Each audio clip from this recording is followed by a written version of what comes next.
want to take a time out of our day and thank the Cook Shack here for allowing us to have our show, the Coach's Corner with Coach Charlie Bogges, Hall of Fame Coach Charlie Bogges. And I'm sitting here with Norby, one of the managers of the Cook Shack, and again, the one who allowed me to be here. What's up, Norby? How we doing? I'm doing well, man. Doing well. Appreciate it. Hey, no, thank you again. First, let's know a little bit more about the Cook Shack. So we've been open. On October, we'll be open 2 years. I've been with the Cook Shack for almost 2 months now. Just transitioning over from Bogges 33. Loving what we're doing out here for the community. Just trying to make sure we put the name out there. Since you're talking about putting your name out, tell us the best time to come. Well, first, tell us a little bit about the menu. What's on the menu? I mean, our menu is not extensive, but what we have is great. So anything from chicken tenders to ribs to chicken sandwiches, grilled tenders, grilled birds, salads. It's what we do is condensed, but it's great. So the first thing I had was the chicken sandwich, and by far, I wish that chicken sandwich I wish I would have known about you the same time another location or another company had their chicken sandwich, because by far, and not saying it just because I'm here, your chicken sandwich is on point. Thank you. You definitely had a little hot to it, so it wasn't too spicy. It wasn't underspiced. It was perfect to the palate, and by far one of the best chicken sandwiches that I've tasted in a long time. So again, thank you. That's on point. I got some to go here, some food to go. I got the ribs and the chicken tender meal, so I got that for the family. And tell us one of your specials. I know you have something on Tuesdays, if I'm correct. So Tuesdays we'll have our chicken sandwich and our buffalo chicken sandwich. We do have the bird dog, but unfortunately it's going away pretty soon. Like I said, you can't go wrong with any of our chicken sandwiches or and our chicken tenders. He's being modest. And at our the same chicken time, tenders come on, man. And our chicken tenders are on special. We have our special every day, man. So you get your 2 tenders, your side, your dipping sauce, and a drink for $9.99. There you go. Wrong. And any choice of heat level that you'd like, we can make it happen. And they have a nice patio outside, and the staff is awesome. So, real quick, anything else you want to let us know? And No. I mean, like I said, everything's great. And hopefully, we get the community to come out a little bit more often on our Monday, Tuesdays, Wednesdays. We're a little bit slower, but so far everything's transitioned pretty well, and hopefully we can continue to serve the community. And you guys are doing a wonderful job. Again, they're at 8211 Agora Parkway here in Selma, Texas, at the Forum. Literally right across the street from the Best Buy. So again, if you need something to eat, lunchtime or dinner, please stop by, show some love to the Cook Shack, and if you want to, give a shout out to my guy Norby. Ask for him. He should be here. If he's not, they'll let you know. But again, give the Cook Shack a try, please. And just to let y'all know, we do also offer catering. I've been doing a little bit of catering for the city, so if you ever need any parties or any events, we're more than happy to help you guys out. Thank you again. Thank you. Thanks, man. Appreciate it, bro. Yes. Hey, welcome to another episode. It's Eric Talley with the Hall of Fame Coach Charlie Bogges. How you doing, Coach? Hey, Eric, good to see you again. Good to see you also. It's been a minute, and at the same time, thank you for giving me this opportunity to sit down and talk basketball. Anytime. All right. It's a great subject. It is. Well, we both love it, so yeah. But real quick, let's give a shout-out to where we're at right today, and I want to thank the guys at the Cook Shack, located at 8211 Agora Parkway in Selma, Texas. If you ever hungry, want to try a new chicken place, please come down to the Cook Shack. They have great food and a great menu. So let's start. Our topic of discussion today is, I think we kind of left off last time talking, was going undefeated. Saw some really good teams and knew what they went through to be undefeated. Okay, so this year, and the reason why it's a hot topic this year is because what Plano East just accomplished. I'm going to do air quotes because they're not the first one, but technically they are the first one in the record books. Can I say that? No, they're not the first one in the record books. Well, okay, for 6A. Well, I think there were a couple of undefeateds when the highest classification was 5A. Correct. Yes, it was. And that was Willow Ridge. Yes. And there was there were a couple that I know of. Right. But I want to say in the 6A classification. Then that may be right. And the reason I throw the air quotes up is because I think it was 2 years ago or 3 years ago when Duncanville did it, but they had to have their season disqualified for illegal player, if I'm correct, right? I know that's a touchy subject, but at the same time, I just want to be Well- honest about it and kind of. Well, I think the illegal player thing was absolutely wrong, Correct. and they took their state championship away from They them. did, but they did go undefeated, right? No, they did not. They did not. They did not, because when Anthony Black, the first game that they had, when that court injunction that his mother went to court, and the court said that he was eligible to play, Okay. and they had all the proof and the residency and everything. The first game that he played, they lost because the whole rhythm of Okay. the game was screwed up. Okay. So And they lost that one, but then they never lost again. got it. Okay. That's where it was. So they did lose one, but other than that, in 6A, get back on topic. Only team in 6A was to do it was the Plano East guys, correct? As far as I know. Yes. Yeah. In that part, I did check. I did do Okay. a fact check. I wrote a story about them. Okay. Going undefeated. So I know for sure in the Well, 6A then division. I'm taking your word for it. Okay, got it. So let's talk about the preparation and leading up to how do you keep everybody on track to where they don't get off focus on staying undefeated. Well, I would imagine it'd be quite the same as having a really good team, Right. and knowing that you're really good, Right. and you have high expectations, and the pitfalls that happen during the season, whether it's somebody gets sick, or there's an injury, or a grade situation. I mean, there's all kinds of things that can pop up over the course of a basketball season that could derail something pretty good. Okay.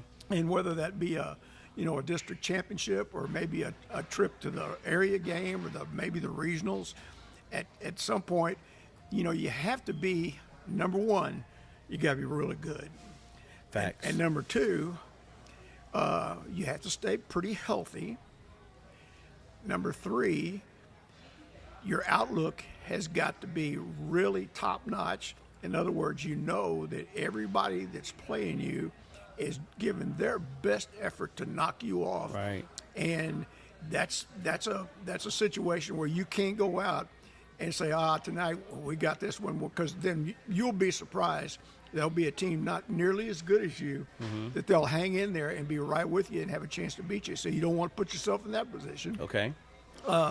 So you got to stay mentally tough on top of the physical stuff, and then you got to have a little luck. I mean, Okay. you have to have a little bit of fortune's got to smile on you at some point. I know that, and I'll give you an example. Okay. When back in the '80s, when Churchill High School won the state championship, and they only lost like 2 or 3 games, but their first game in by district was against Sam Houston. Okay. And Churchill and Sam Houston, I thought, were the best 2 teams in the state. Okay. And they played at Littleton Gym, and Sam had them 2 points. Yeah, because there was no 3-point line. They had them 2 points with check that. Had them 1 point, Oh, okay. and the guy that shot the ball for them, I think it was Gary Highland. I think that was what the guy's name was. Shot the ball, contested from the top of the key, contested, Okay. and it went off the backboard and in. Okay. That's fortune. Yes. Yes. That's a good break. That is a good break. And then they went on and won the state championship.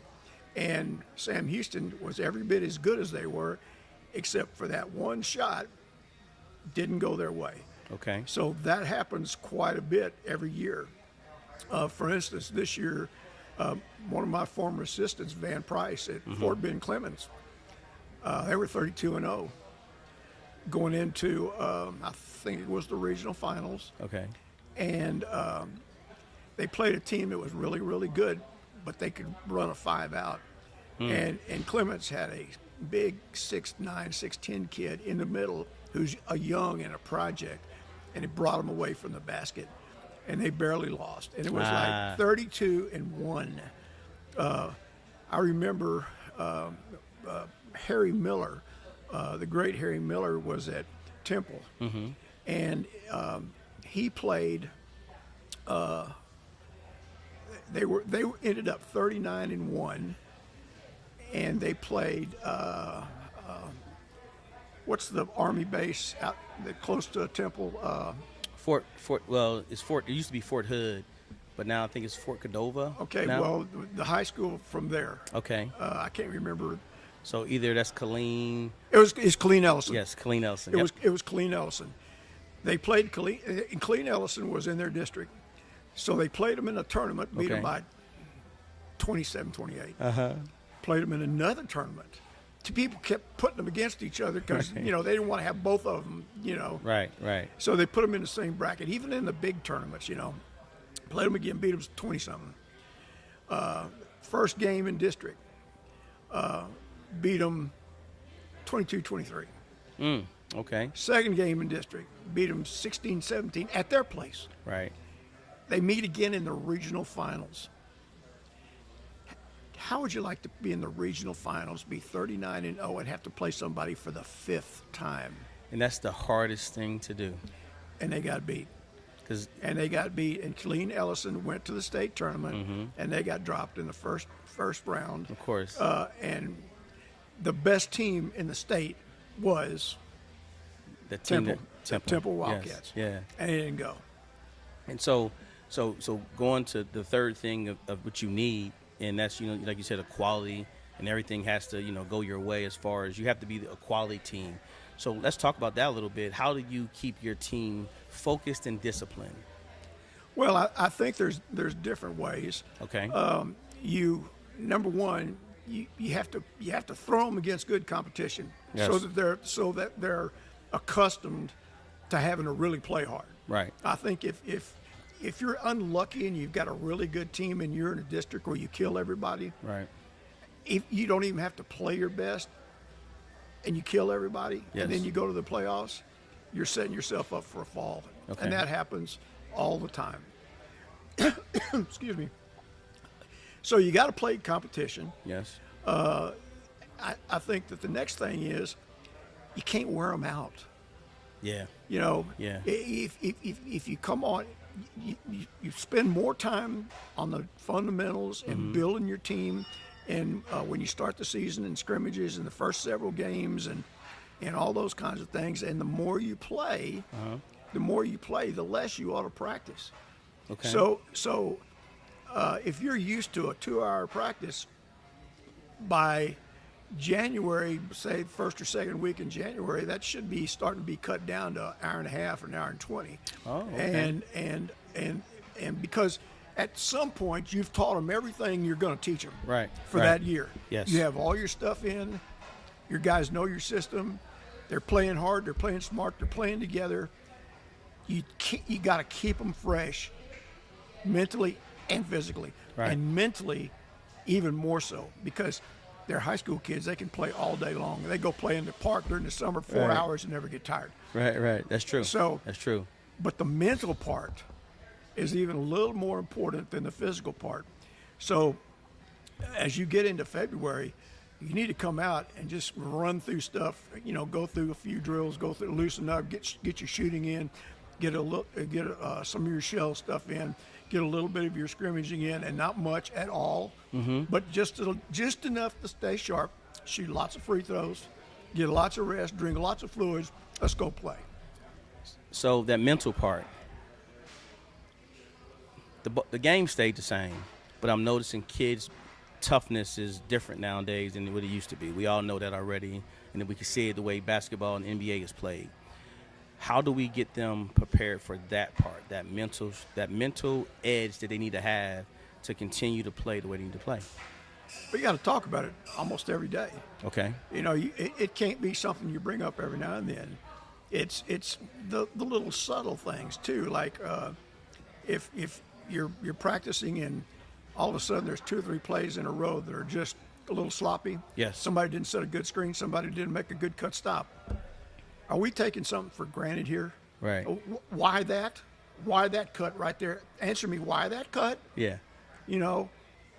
And then let it go. Okay. And start again. So you have to be, you still have to be demanding. Yes. Like you are at the beginning of the season. You got to do it right. Right. You got to do it the same way, right, correctly, all the time, Right. every time. No slippage on that. Correct. No slippage, and they have to be reminded so that if somebody's having a kind of not a very good practice, Okay. they're not having a good practice, but they're working hard. Yes. Then at some point you got to say, walk by them or maybe at the end of practice say, hey, here's what we did today. John, not a very good practice. You didn't shoot the ball very well today. That happens. You busted your butt, and you played great defense. You rebounded. Just keep doing that. Your shot's fine. It was just kind of an off shooting day for you, and Right. just move on. Okay. A little confidence, move on. So the mental part, how do you keep them focused with the reward part? So to go 40-0, again, is very hard to do. But where are the parts of the reward to where the attaboys and those things? When do you start making sure, because you keep winning, you want to keep getting attaboys. But when do you make it to where the attaboys become? I may have told you this before, but we used to do good thing, bad thing. Okay. And after games, we would, especially after we'd played a few and started to get to kind of be who we are for that year, because every Yes. team's different. Right. Then we would, after games, the next day, would have a little session where we'd say good thing, bad things. All right, fellas, bad things from last night, and they have to talk. Right. They have to talk. It's not Right. you. And after a while, they'll get the hang of it. Say, well, we didn't shoot very good. We took a couple of bad shots in the fourth quarter. Yeah, that's right, we did. I think we let up a little bit in the third quarter defensively. We were pressing, and we didn't get to our double teams very well. Mm-hmm. That's true, we didn't. And they'll say, well, they may take individual responsibility. I was late getting to the charge twice. Right. I was there. I was late. And then every once in a while, they'll be a little hard on themselves, and that's where I was. Well, I don't know about that. I think we were okay there, and so we kind of go through the things, and then go good things. Right. And they'd say, somebody would say, well, we made our free throws. Somebody else might say, we hit on the number 3 play on the out of bounds play. It was wide open, just like we thought it would be. Another guy might say, there weren't a whole lot of defensive rebounds to be had because of the everybody shot a pretty high percentage, Right. but we got some really good offensive rebounds. Okay. And they would acknowledge themselves. Okay. And even sometimes one teammate would say, John did a great job of this, Right. complimenting your teammates. And so it's just an informal conversation Okay. where there's nobody's upset. Everybody's thinking, what does that do? Number one, it makes them think the game better, Okay. because the smarter you are on the floor, the Yes. better you can play. Yes. The more you understand your court awareness, your court knowledge. And then the other thing is you're just being honest with each other. Okay. And it's a thing where, if we say, I got your right, I got your left, I got your back, well, then mean it. Right. Then mean Right, it. right. And that's a way of doing it. It's one of the things that you could do to help promote that. Okay. Well, anything else you want to talk about just as far as going undefeated? 'Cause we got to switch gears a little bit and kind of talk one of my favorite subjects. But I'll let you go ahead and. Well, you got to be good. Right. You got to have the right temperament. You got to play hard all the time. You can't take anything for granted. Your execution under pressure has got to be good. Your stamina's got to be good. Your health has got to be good. You got to get a break here or there, and you got to just stay focused. It's a cliche, next game, put this one aside. Next game. Well, but it may be a cliche, but it's true. True, right. It's like Belichick. Well, so on to Baltimore. It's like we wouldn't want to talk about on to Yeah. Baltimore, Right. on to Green Bay. Right, yeah, yeah. and it's kind of the same thing in high school basketball. Right. you have a big win, you have a really big win. Well, do you want to go out the next time you play and never have come down for a great win and play terrible, Exactly. play mediocre, Right. and have a team that's not as good as you are, Right. have a chance to beat you? And a lot of times that happens. Yes. I can sit here and cite you game after game over years where that happened. Right. And some team just couldn't come down off of a huge win. Right. Right. The old saying, never too low after any one loss, never too high after any one win. Right. Yes. And I guess that's the big part about it, just knowing how to navigate through that. And it's not something that a lot of teams get to really say, hey, I've done. So those who have done it, it is special. Yeah, and if in high school, it's so rare Right. that when your team's going through it, they don't have anybody to look to give them guidance on how to Correct. get through it. Correct. Nobody's done it. Correct. You're So absolutely you're right. you're kind of sailing your own boat, Right. with your own sails, nobody else's. Right, right. Well, look, I wanted to shift gears a little bit, and it's something that we talked about 2 weeks ago, last time we talked, and I found it really, really interesting that you at one time were the TABC president. The Texas Association of Basketball Coaches, yes. Yes, and I read up on it, and I was like, oh, there your name goes, right there in the book. So Yeah. let's talk about that a little bit. How did that come about, and what is the TABC? Well, of course, everybody knows that football is a religion in Texas. It's king. We Yes, know it that. is. We Yes, know it that. is. Yes. And it's, other sports were, doing their best to be good in the community.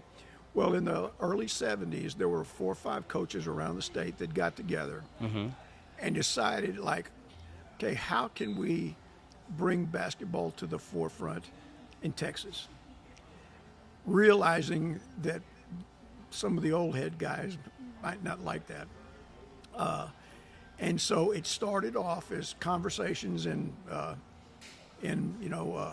coffee shops at Right. somebody's house. Right. And then it led to the forming of and drawing up a little constitution for the Texas Association of Basketball Coaches, Okay. and getting members, coaches in the state of Texas, to become members of the association. And the dues were like nothing, $15 right, or right, $10 right. or something. But to try to get a voice for basketball in the state, we were met with resistance in some parts. There were some football coach ADs that told their basketball people, if you join that thing, we're firing you. What? Oh yeah. Oh, wow. It Wow. was, So you got real kickback then. Oh, and not everybody, of course. Well, no, I'm just saying, but just a few. Well, it was more than a few, but because Texas is pretty big. Yes, it is. Yes, it is. So there was those kinds of things that we had to fight, and we had to let the Texas High School Coaches Association know that we were about promoting everything too. We were trying to promote high school basketball for boys and girls, Right. but that did not mean that we would be less involved with the Texas High School Coaches Association. Right, right. We would be, we just want to say, Right. and a conversation, a place at the table to talk about things that would be good Right. for us, and the longer that we did it, and the football coaches across the state started to realize these guys are not any harm to Right. football. I mean, there was always a few hard heads, just like any place. But when we started to be able to go to the UIL meetings, Yes. and have time to speak on behalf of basketball, our association, we lobbied hard for a long time for the three-point line. Okay. We lobbied a long time for our kids to play summer league, because we didn't get to play summer league until 85. Oh, wow. There was no summer leagues. When your season was over with, 85? your season's over with. Jeez. And okay. so what happened was, back then, we finally got it passed, but no more than 3 players from any school could be on one team. So all the Okay. coaches around the state, the Houston guys met, the Dallas guys met, the San Antonio guys met, and we built schedules.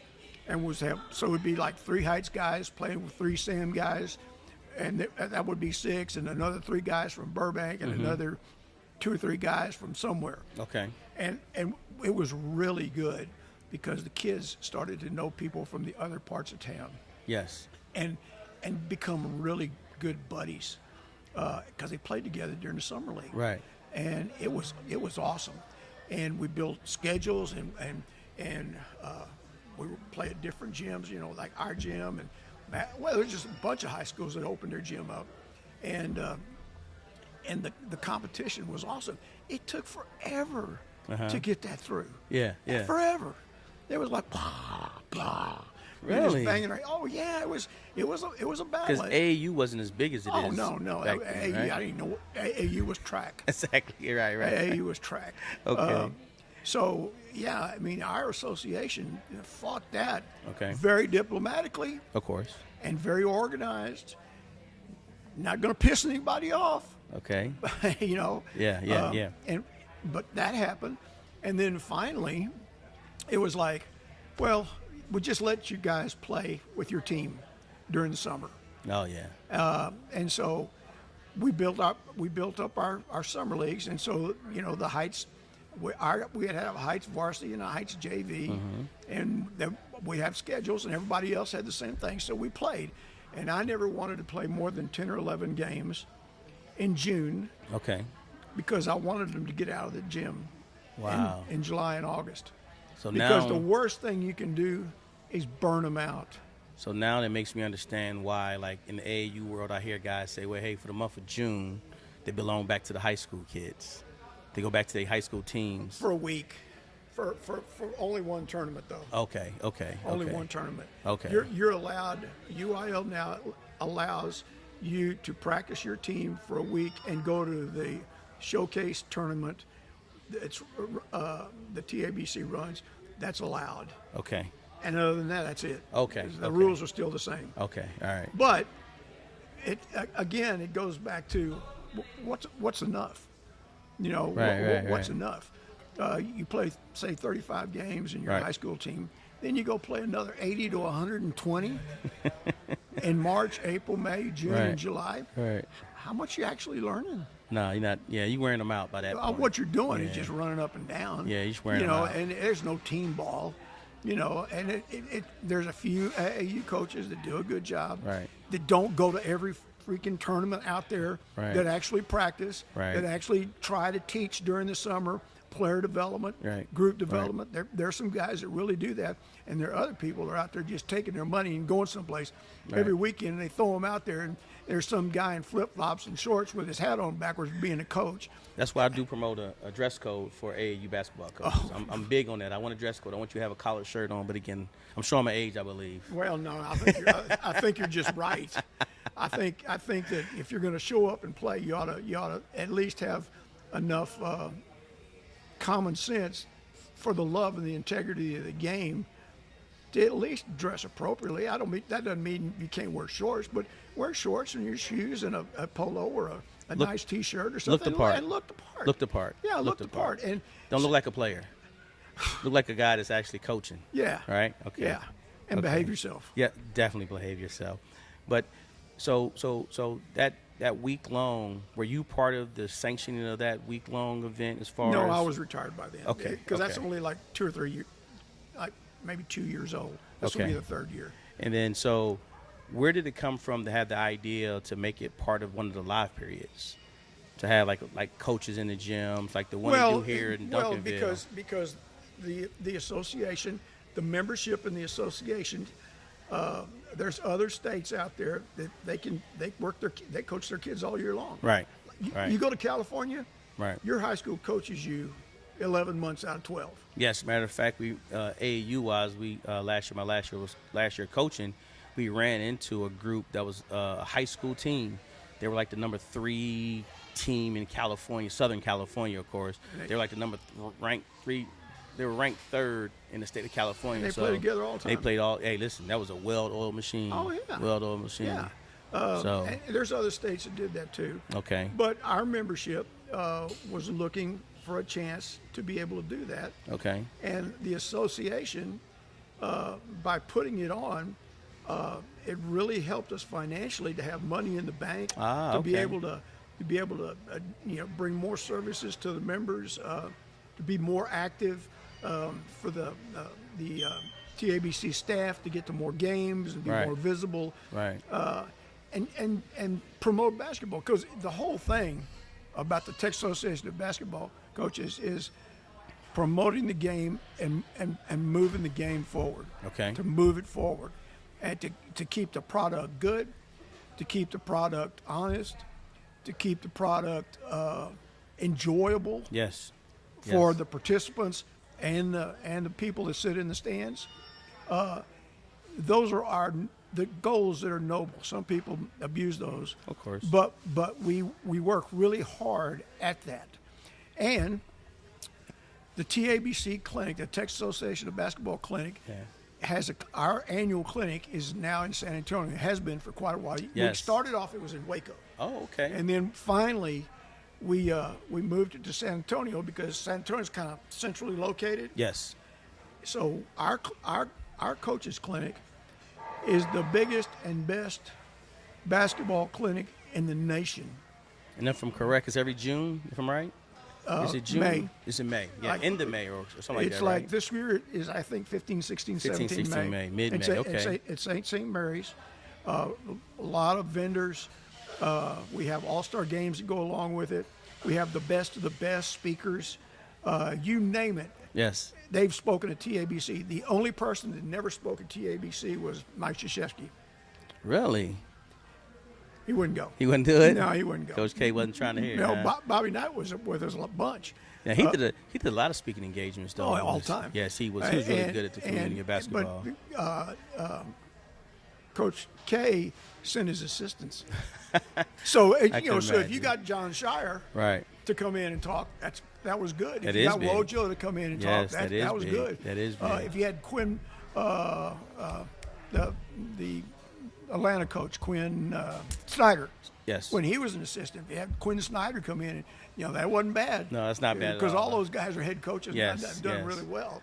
So what was one of the, or some of the things that you were trying to implement when you were the president? And you were the president. What year were you the president again? 2003, 2004. And what were some of the things that you were trying to deal with, or was it pretty much already everything said? Or Well, I think it was.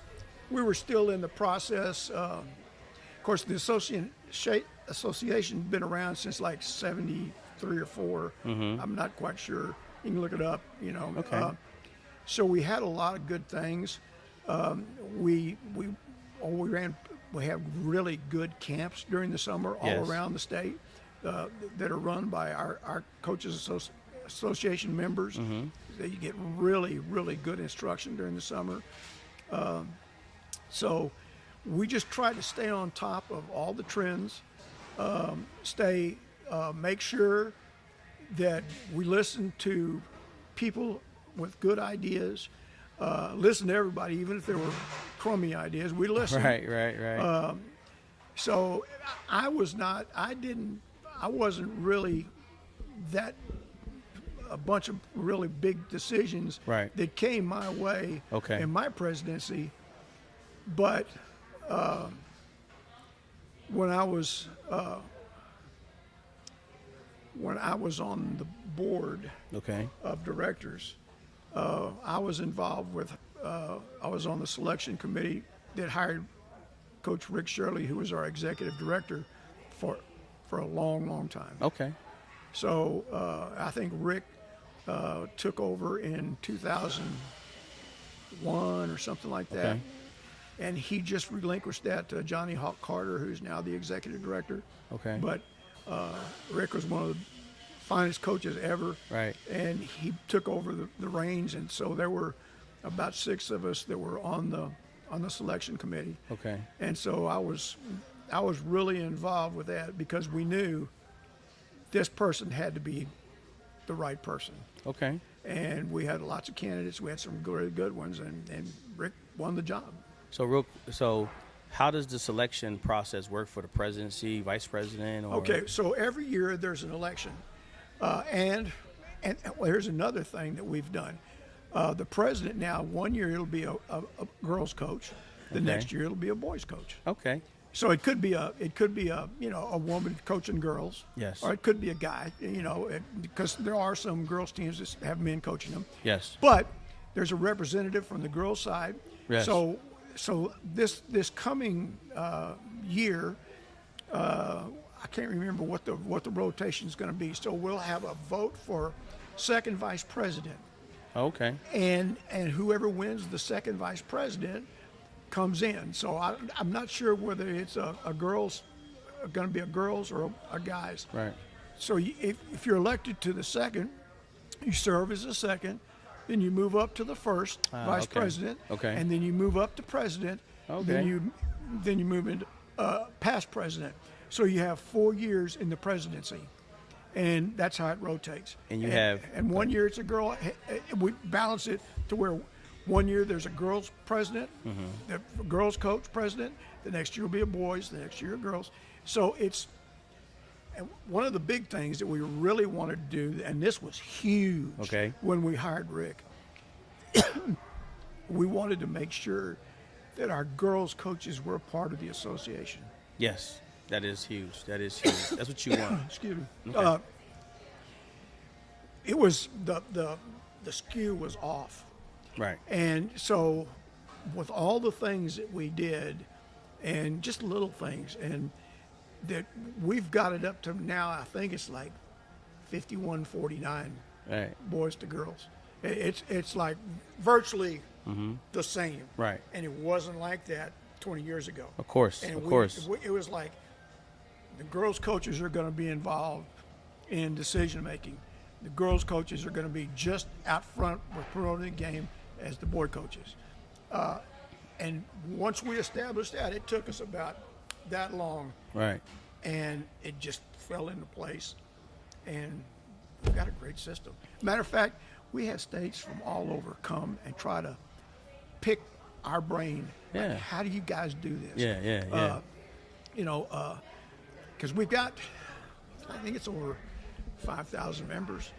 Wow. And Wow. every year, we're either number one in the nation, or Okay. it could be Illinois. Right. Yeah, or, I could or see that. Indiana, because the Chicago metropolitan areas. yes. There's not as big a territory, but there's lots. Lots Lots of people. it is. Texas is pretty spread out. Yeah, we're very spread out. But we're either first or second. Mm-hmm. Either it's us and Illinois, or Illinois and us, or Indiana Okay. and us, or we're in the top three continually every year. And we have our other state associations and other coaches from out of state Right. and college coaches come to just be at our clinic and listen to our speakers, Right. and be a part of our thing. So, in my opinion, we got the best state association there is. You do, and you had one coach, and that's how I found out about it. Was I think it was about 4 or 5 years ago, when Cole High School was on their run of always going to the state tournament every year, and y'all had Coach Cantu as one of y'all yearly speakers, and I thought that was really cool because he spoke one year at the TABC, I believe, at one of the clinics. Yeah, And, I was able to speak twice. Yeah. Yeah. And that's- so we have high school coaches, boys and girls. Yes. We have some of the best of the college boys and girls. Right. Very seldom do we ever get a pro. Okay. And it's usually, if there is, it might be a retired person who's Right. still involved with basketball. Right, right. Well, we're really not interested in those people, to tell you the truth. Right. Yeah, and I think that's the good part about what you guys do. You guys keep it, I guess, as realistic or close to being honest to the kids and letting them know, hey, a great basketball player is great, and then those who can go all to college is even better. But those who can go to the pros is very few. So why waste a lot of that energy on those guys? But at the same time, the ones that's really important is the ones that's possibly playing high school basketball now and got the opportunity to play college basketball. And this is just a little. This is just me. I'm talking for me. Okay. Houston's got a pro team. Dallas Yes. has got a pro team. We have Yes. a pro team. Yes. what do the San Antonio Spurs do for high school coaches and junior high coaches? Nothing. Okay. They have camps, They do. and it's babysitting camps. They do. You know, they haven't had any real like Scads, little kids running around right. with a T-shirt on. See a pro. And see a pro. Right. And, you know, all that's real cool. And they do dribbling drills, and they do this and that and the other. But they're making money. Right. And Right. Why wouldn't a pro staff do a clinic for a weekend for basketball in their city? They don't do it. So we should send a shout out to San Antonio Spurs and let them know, hey, you know, the great organization TABC is. You guys got to think about popping in and helping out. It would be nice. Come on, San Antonio. You guys do a great job supporting the city and supporting the little kids. Let's support these high schoolers and these around the state. Around the state. Because I'll tell you what, if it got out that the Dallas, it's in your house too, by the way. If the Dallas Mavericks were going to have a clinic Up there. for coaches on Friday and Saturday and early Sunday, everybody in the state would be there to listen. I think. And I would drive to Dallas to listen to those guys, their staff, talk about what they do, how they Right. do it, when they Right. do it. And they'd come to, you don't think they'd come to hear Pop? They definitely. Oh, Shoot, I think the whole crying out city. loud. Oh. Listen, the whole city comes see every, Pop. every CYO talk about coach, coaching. YMCA board, girl coach, they'd all yes, they be would. there. They would. And They would. I know that those guys are way more busy than you and I could ever know. And I understand that. Well, hold on. You're only busy if you're making playoffs at that time. If you're not in the playoffs, I don't think you're that busy now. Come on, coach. But you could, you know, there's times like in September Yes. before it gets really ramped up with the pros, or before it really gets Well, ramped up. May time frame. If you're not in the playoffs, you should be able to Well, you find know, some time for us. Come Well, on now. If you're in the playoffs, you probably can't. Exactly, Depends on but how if you're far not- you go. But to have it like a regular thing, Yes. it have to be at a time that's good for them all the time. Not Right. hit and miss. Right. Well, again, if it's around May and you're not in the playoffs in May, I don't know why you can't pop in and say, hey, you know what? I can be here for you. I'm just saying. Well, you could. May time frame works well for everybody. You Y'all could. you got the event already there. It's But I'm already telling scheduled. you, it's probably not going to happen because if they're not in the playoff, they're pissed off about it, and they're worrying about the draft, and they're worrying about all that other stuff. All right. You letting them off the hook, coach. I am letting them off the hook, but I hook. think early September would be great. All right, so we'll work on that. We'll work on early September. Coaches Clinic here, San Antonio, TABC, putting it on. No, not TABC. Okay, we don't want TABC. We No, want just the. But who we gonna get to host this then? Well, what I'm saying is, the Spurs ought to have one, All right, there you go, Spurs. and the Mavericks ought to have one. Well, that'd be And awesome. the Rockets ought to have one. Oh, that'd be- and they hey, could listen. rotate it if they wanted to. Hey, listen, people will come listen. I'm telling Sure you that they now. would. I know I'll be there. I'm Sure, letting you know. Sure they would. Coach Talley will be in the building. And so, you know, if the owners decided, hey, that's a good thing, Mm-hmm. and let's do this for free, Yes. so that we are making a really positive influence on our young players, not just our fans. Correct. But our young players, the development and playing the game forward and paying it forward. Thank you. Then Yes. Okay. I think Okay. I think that's important. I think it's been neglected.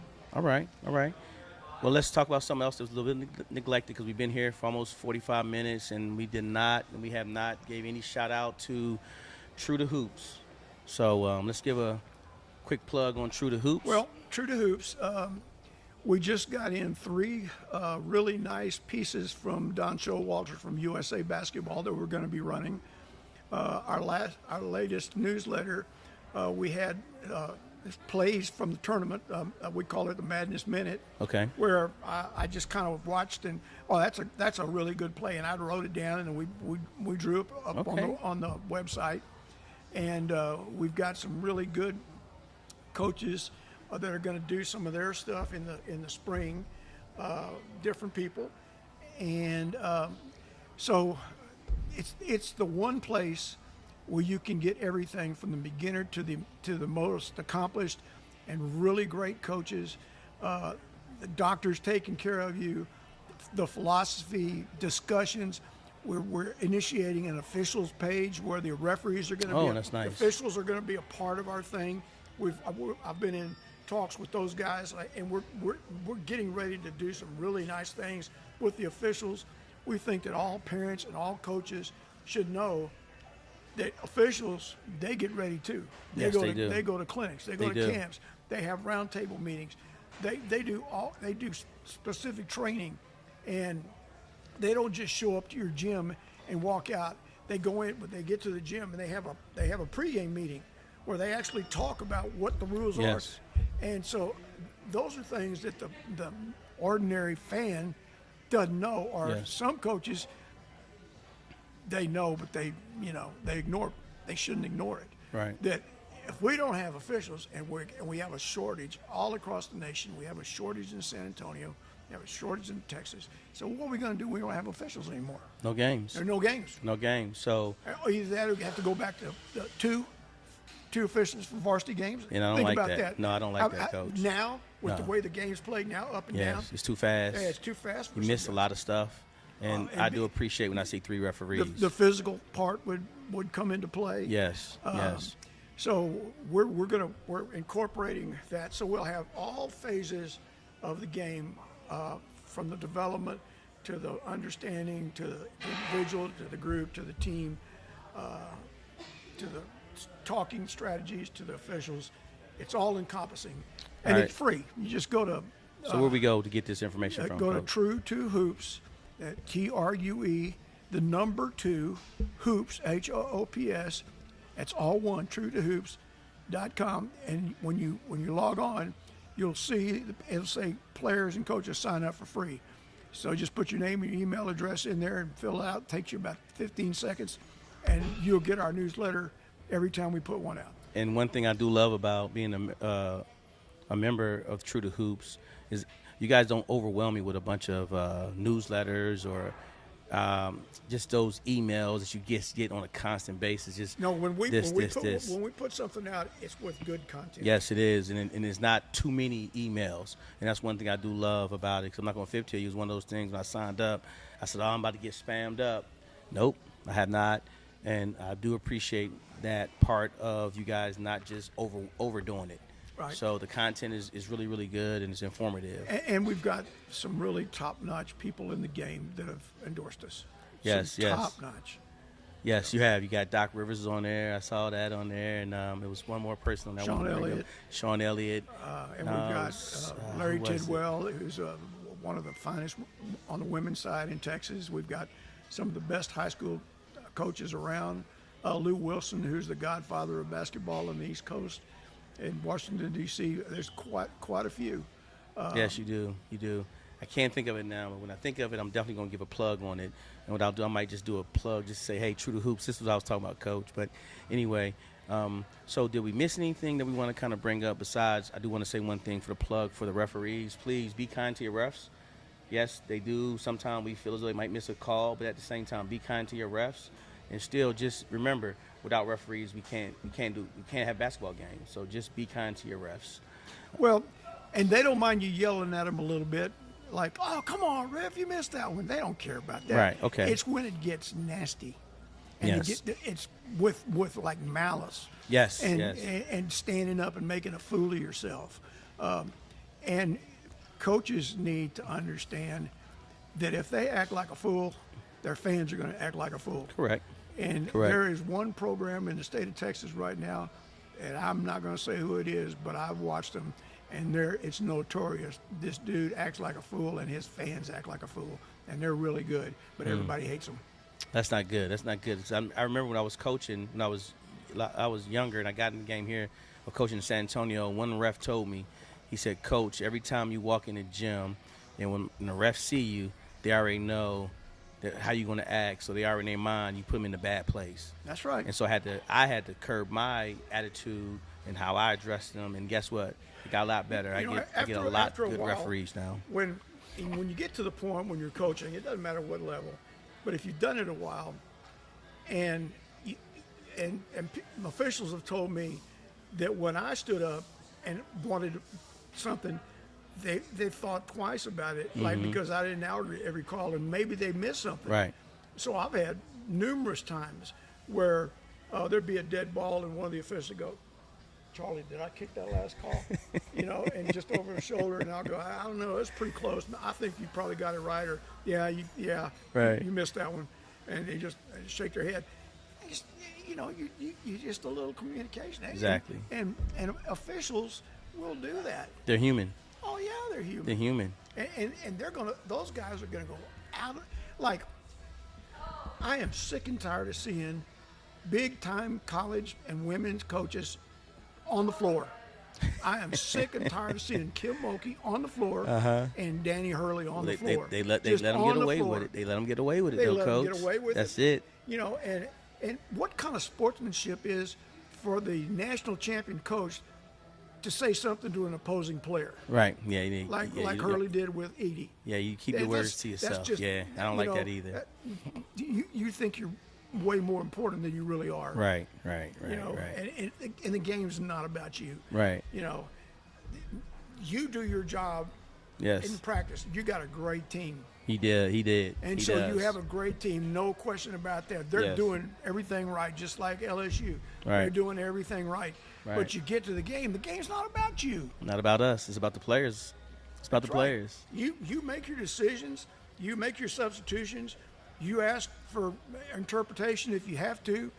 Don't throw a pitch and fit, all that kind of stuff, or slam the floor and all that. It just annoys the hell out of me. Well, let's not let it annoy you too much. But with that being said, what have we missed and what we want to recap on real quick and just kind of sign out on?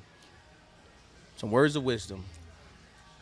Well, the spring and summer is for individual development. The spring and summer is for individual development. Know your game. What do you need to improve on? So when I would have my spring meetings with each one of my players that were coming back, I'd tell them what the things that I thought they were doing well and how to improve in those, and the things that you didn't do really well, and what can you do to get yourself better by the time we play again. So individual improvement, set some reasonable goals for yourself. If you're a junior and you're averaging 8 points a game, and all of a sudden I want to average 23. That's not realistic. I'm sorry, Coach. I'm sorry. Maybe that could, but be realistic with what you can do. I can get more rebounds. I can take more charges. I can get more loose balls. I Yes. can pay attention better in timeouts. I can take care of myself during the season and get proper rest and nutrition and sleep. Yes. There's things that I can control to help myself be better. So help yourself be better so that everybody else is doing the same thing. And you put all that together and you got a team. There you go. Well, again, Coach, thank you again for giving me this time. And we want to thank the Cook Shack also for allowing us to be here. And, again, opening the doors up for us to just sit down and have this conversation. Yeah, that's great. I really enjoyed it, Eric. Thank you again. All right. This episode was sponsored by the Cook Shack at 8211 Angora Parkway in Selma, Texas, 78154.